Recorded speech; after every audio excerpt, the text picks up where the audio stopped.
everyone, welcome back to Allcarnews, and today I am here with this 2024 Cadillac CT5-V Series. This is not the V Blackwing like the crazy V8 one, but this is the Twin Turbo V6 one, and I think it's one of the most underrated vehicles not only on the market right now, but that Cadillac makes. It has a fantastic chassis, a fantastic drivetrain, and now with this upgraded interior for 2024, and we even have the 2025 coming with a crazier interior.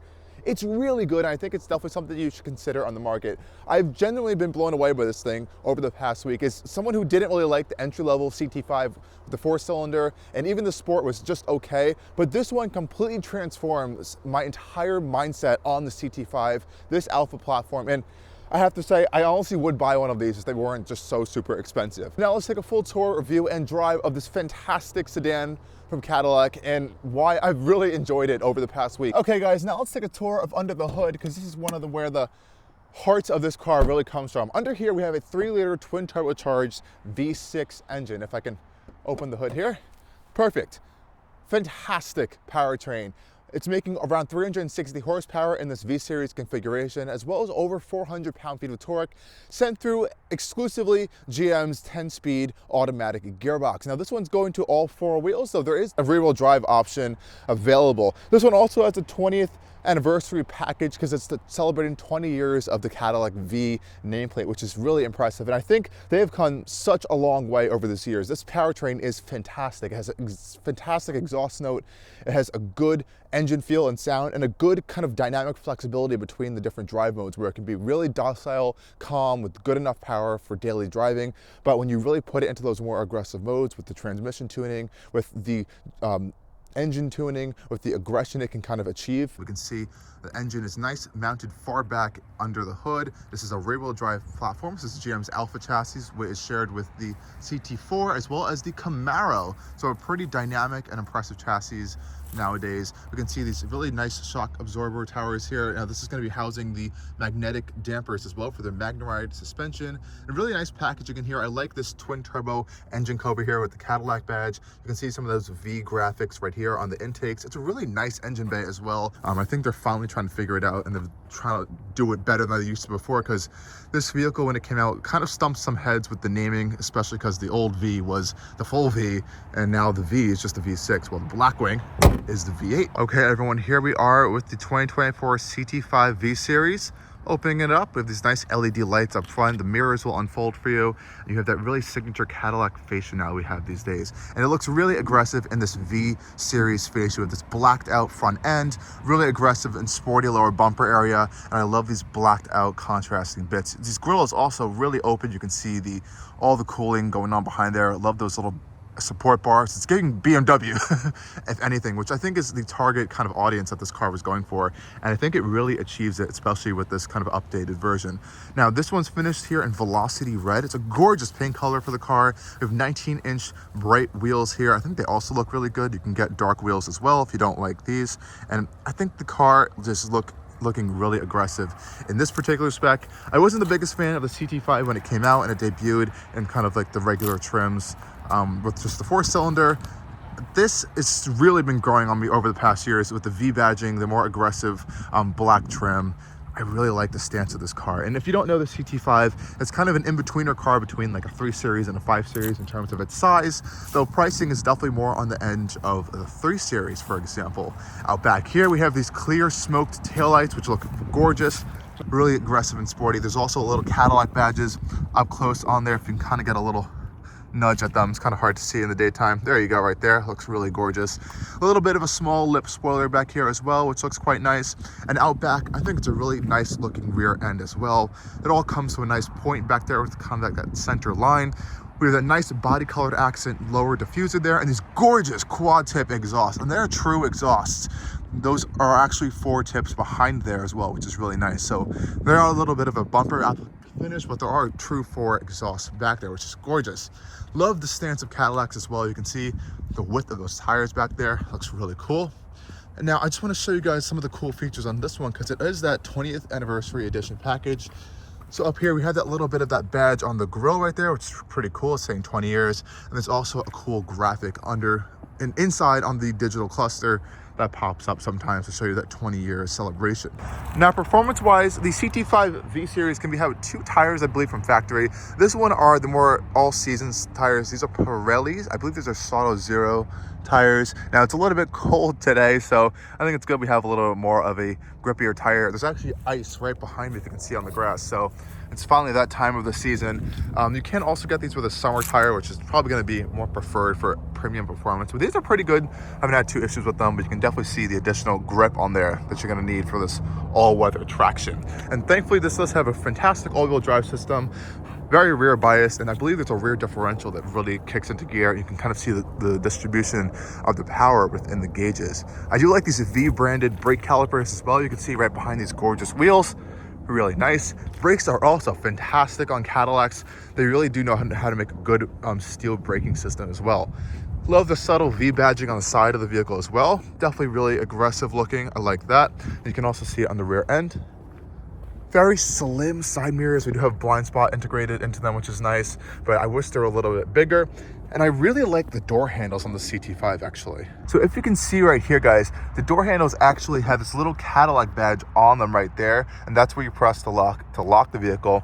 To unlock the vehicle, you actually just press this little pad back here. It's not an actual full door handle, so you can't pull it. So it's a Lexus style where you just kind of just press that little button.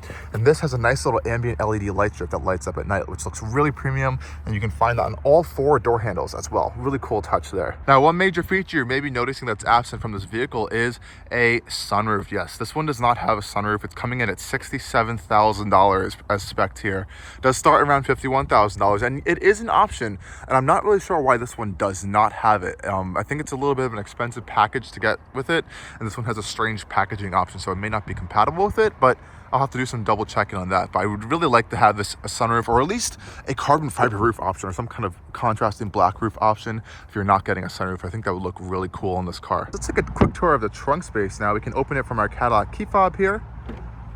Power opening. It's not power close, but I like that it has a power open. I also like that these hinges are kind of tucked away so they don't eat into your cargo space as much.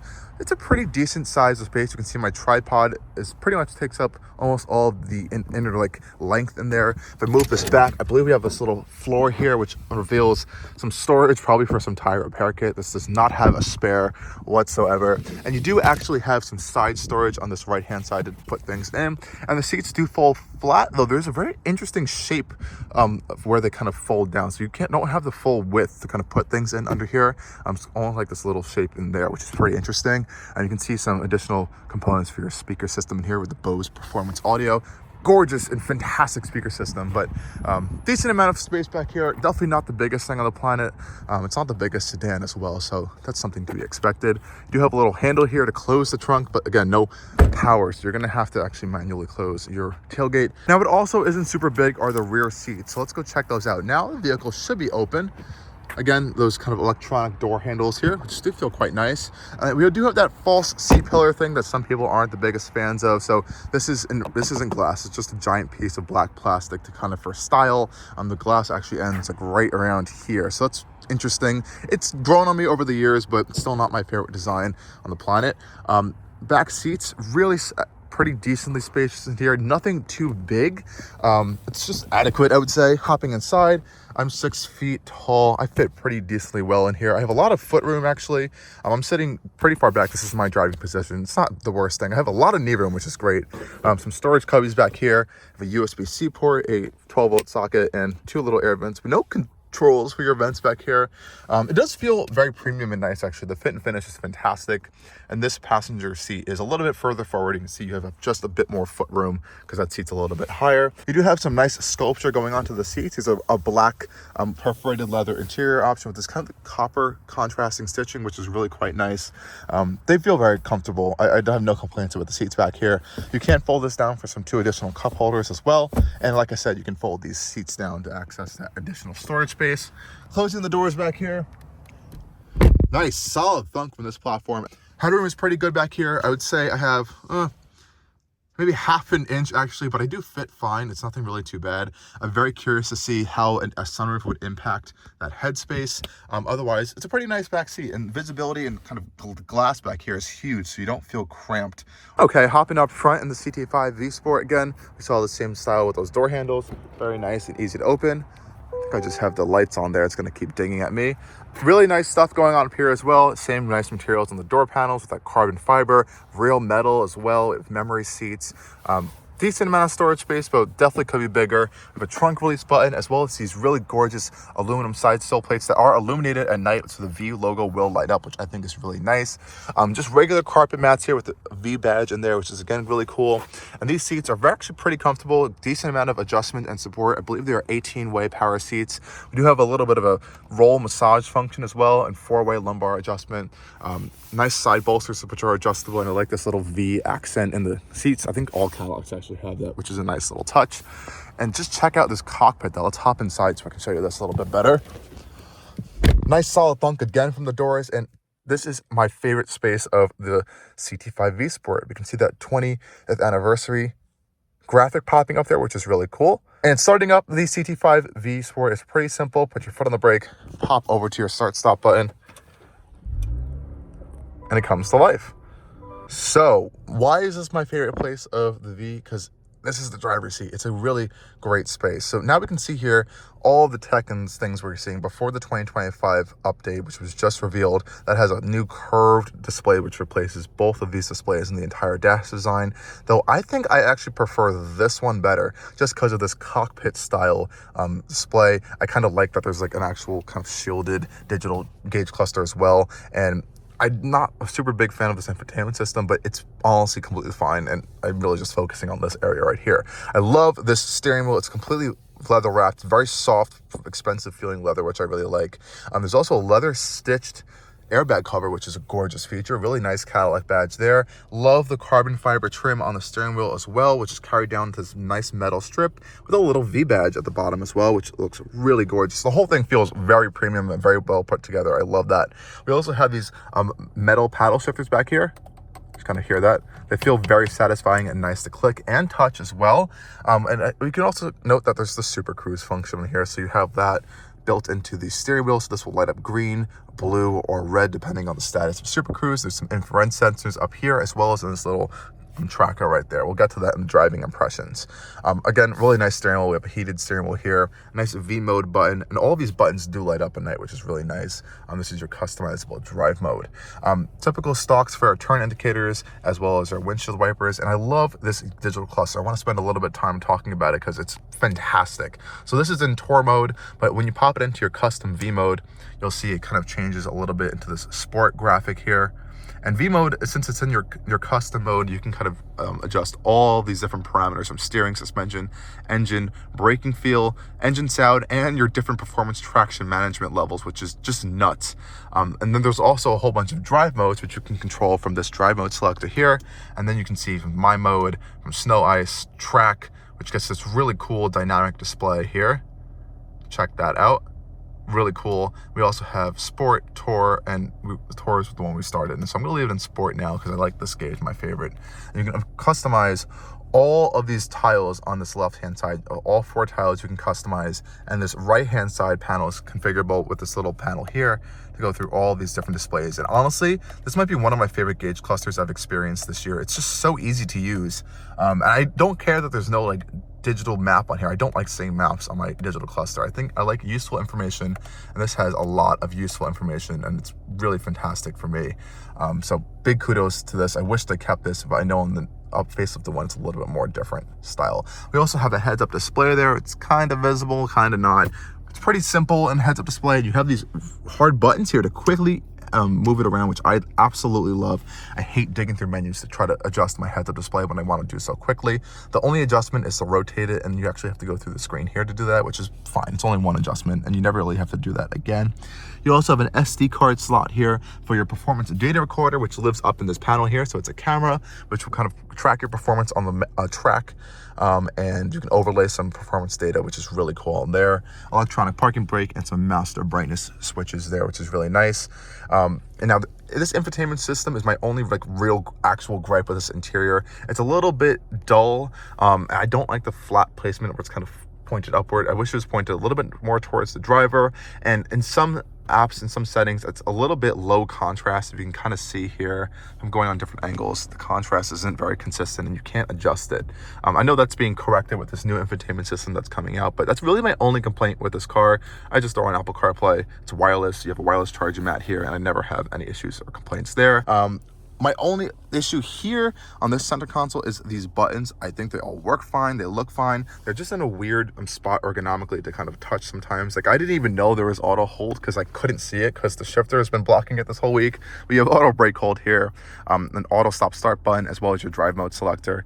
And the traction control button is weird in the sense that if you want to kind of change your traction settings, let's say you're in track mode, for example, have to go here, you kind of have to do like this double press of the traction button.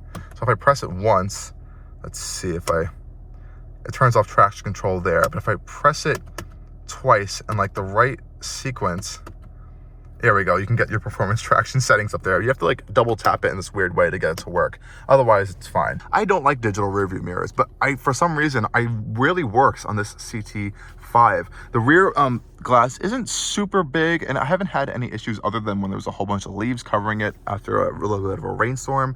And I just flipped this on and the camera worked perfectly fine. It wasn't covered by rain or leaves or anything. As you can see here, your view of the actual mirror isn't the best thing on the planet. So I've been using this for most of the week and have no issues. You can adjust all the brightness settings and stuff as well. LED interior lights as well. Home link. So you really have all the stuff in here that you really need. Nice mirrors as well. I think I've been falling in love with this car this week. I'm sorry if I'm geeking over everything, but I think let's go take this thing on a drive because that's where the fun begins. And let's head off. Popping into gear is pretty easy. Popping that down. Park. We also have full reverse here. Gorgeous 360-degree view camera system as well. Trajectory, parking sensors, of course. We have automatic parking assist. And I love all these different angles you can get to look at your wheels up front, out back. Nice clear cameras here. I do like that, which is pretty nice. And popping into park is pretty easy with that button. You also have a neutral mode as well. But let's head off. Use drive for now.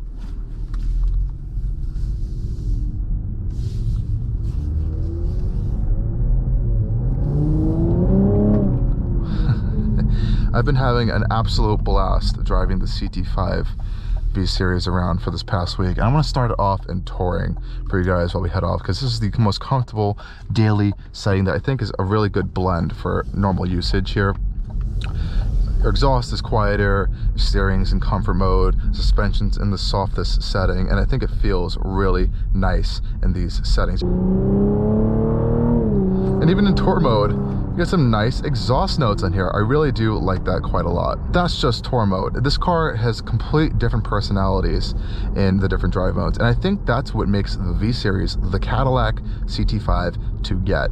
Even if you don't want all that aggressive modes, just being able to have the ability to change your suspension settings, to have that more performance-oriented feel of the vehicle, is popping it into V, customizing it, transforms the whole CT5 personally for me, especially versus just the regular 4-cylinder one, or even the CT5 Sport with the lower output twin turbo V6. And just have a listen to those exhaust pops from this 10-speed in manual mode. And we just popped it into V mode there. I have it in my custom settings there. It just sounds incredible. Yes, there is some fake engine sound on the interior. You can turn it off, but just generally this whole powertrain and engine sound great. And all these things I'm saying here are all characteristics of this V Series over just a regular CT5. I think that's where this thing shines. It just feels like how the CT5 was meant to be at the end of the day, and not necessarily just with that 4-cylinder. There's some soul, some spirit, some passion here. Just starting off with the steering, like we have it in the heaviest setting here. You can see how sharp and direct it feels. You really have a good sense of what's going on with those two front tires up front. And if you don't want it to be like that, you can move it all the way right back down into just a comfort setting, and it's soft and easy to drive around on a daily basis. I love that versatility, and it's a little bit dead off center, but once you kind of get into it just a little bit, you kind of feel a little more of aggression in there. And that also has to go with the Magna-Ride suspension. Let me just show you real quick these differences when I go into my V mode here. So our suspension go from Tour to Sport to Track, and the difference between Tour, Track, insane. It's a very noticeable difference. It's the difference between uncomfortable and just regular comfortability of being able to soak up those bumps. So definitely want to play around with these if you have this vehicle. Sport's a good happy medium at the end of the day, I think, and that also goes for like I said, the engine sound and as well as the steering. It's just so fun to play around with, and these paddle shifters feel nice. They are metal, but I will say the gearbox, while it's a fantastic transmission in automatic mode, the paddle shifters kind of ruin the experience a little bit, and it makes me upset because I wish there wasn't such a delay between when you shift and the gear actually changes. Let's see if we can demonstrate this here.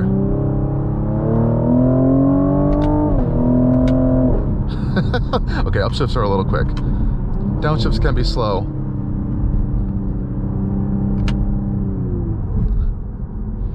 But if you do notice, when you're kind of upshifting, there's a little bit of a delay in that movement there, which is a little bit annoying.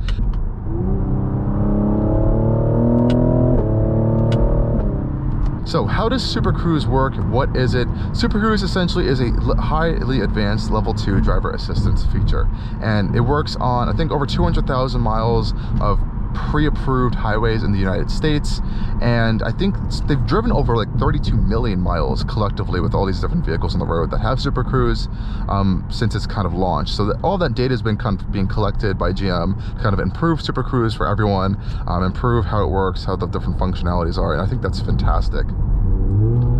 And there's a lot of different of these systems on the market now.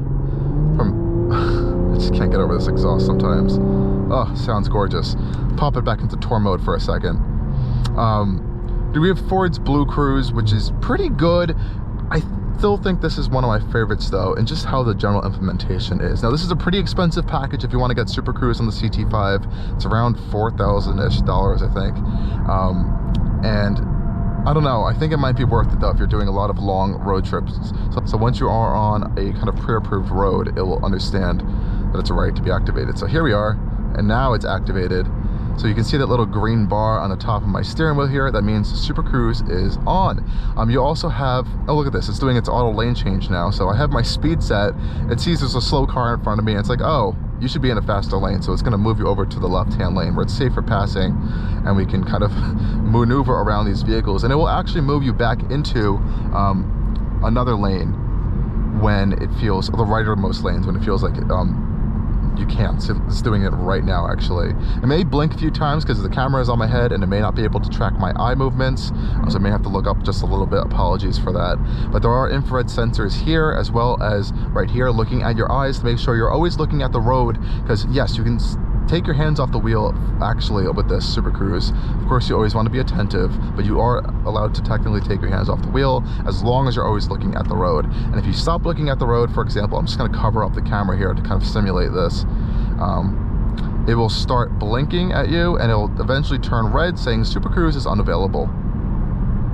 And there we go, Supercruise disengaging, take vehicle control. Now when it blinks blue, it's kind of in that transition phase, so you want to be in control of that. And just another wonderful part of this car is the chassis. It's just fantastic. This is GM's Alpha chassis, shared with the CT4, a small CT4, as well as the CT5 and the Camaro. And it's a rear-wheel drive platform, of course, but it's just a fantastic, fantastic platform.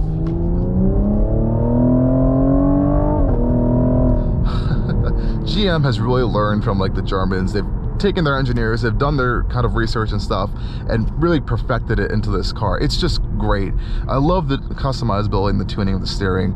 It feels really planted around corners. You can kind of feel that suspension load up, and I think all of this really has to go with those magnetic dampers there, which are just a piece of cake. They have a great range of kind of feel to them and adjustability that really helps you kind of to feel the full bandwidth of capabilities of this car. And yes, I may have kind of talked a little bit bad on this gearbox, but sometimes it does wonderful things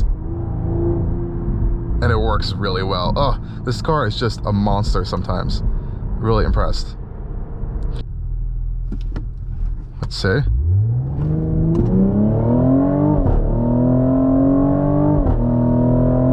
There's 60. I didn't get it on the timer, but the best time we got was 4.5 seconds, which is pretty cool. And as you can see in the automatic mode there, it sounds fantastic and crisp. Those shifts are really only capable in the automatic mode when you're in track mode. Otherwise, in manual mode, you kind of have them whenever you want, which is kind of cool. And I've just been really happy with this car over the past week, just because I wasn't expecting it to be this fun, and that's what makes it so good to me. Anyways, guys, thank you for watching this video. Stay tuned for more coming from Allcarnews, as always, and cheers.